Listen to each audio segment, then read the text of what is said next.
Selamat petang, selamat sejahtera Malaysia.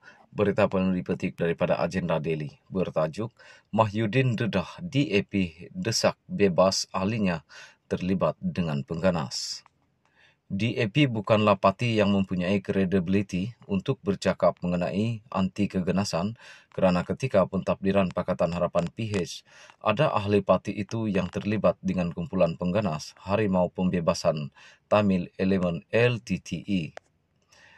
Bekas Menteri Dalam Negeri ketika pentadbiran kerajaan PH, Tan Sri Mahyudin Yassin, mendedahkan tindakan DAP menggesah beliau supaya mengeluarkan LTTE daripada senarai kumpulan pengganas.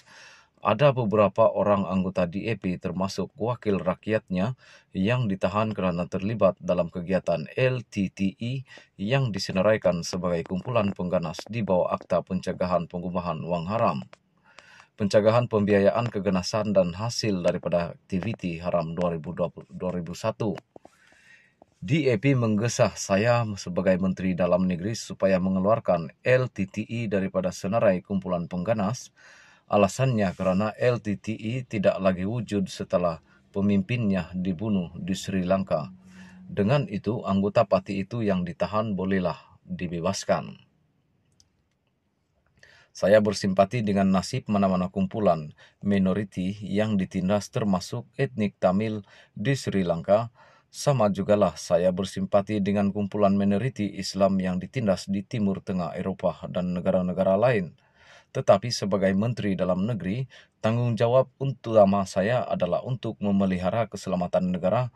Saya tidak boleh membiarkan statement peribadi saya mengatasi tanggungjawab saya kepada negara, katanya dalam kenyataan hari ini.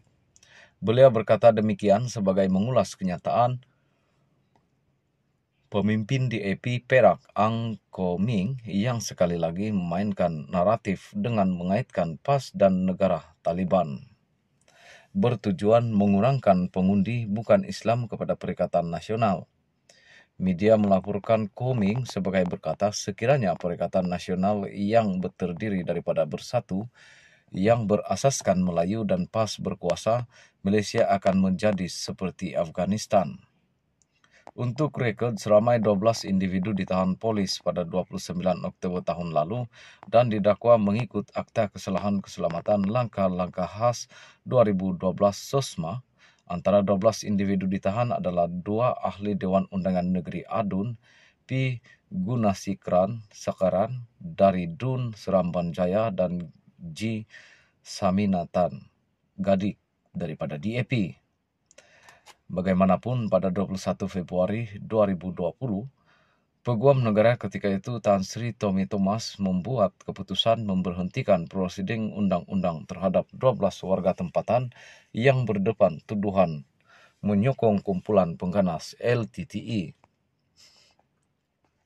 Beliau menegaskan keputusan itu dibuat selepas mendapati tiada proses jelas untuk sabitan terhadap semua tertuduh dengan mana-mana 34 pertuduhan yang sedang dihadapi mereka. Mengulas lanjut, Mahyudin berkata DAP menjejaskan keselamatan negara demi kepentingan politik sempit mereka dan tindakan itu langsung tidak bertanggungjawab.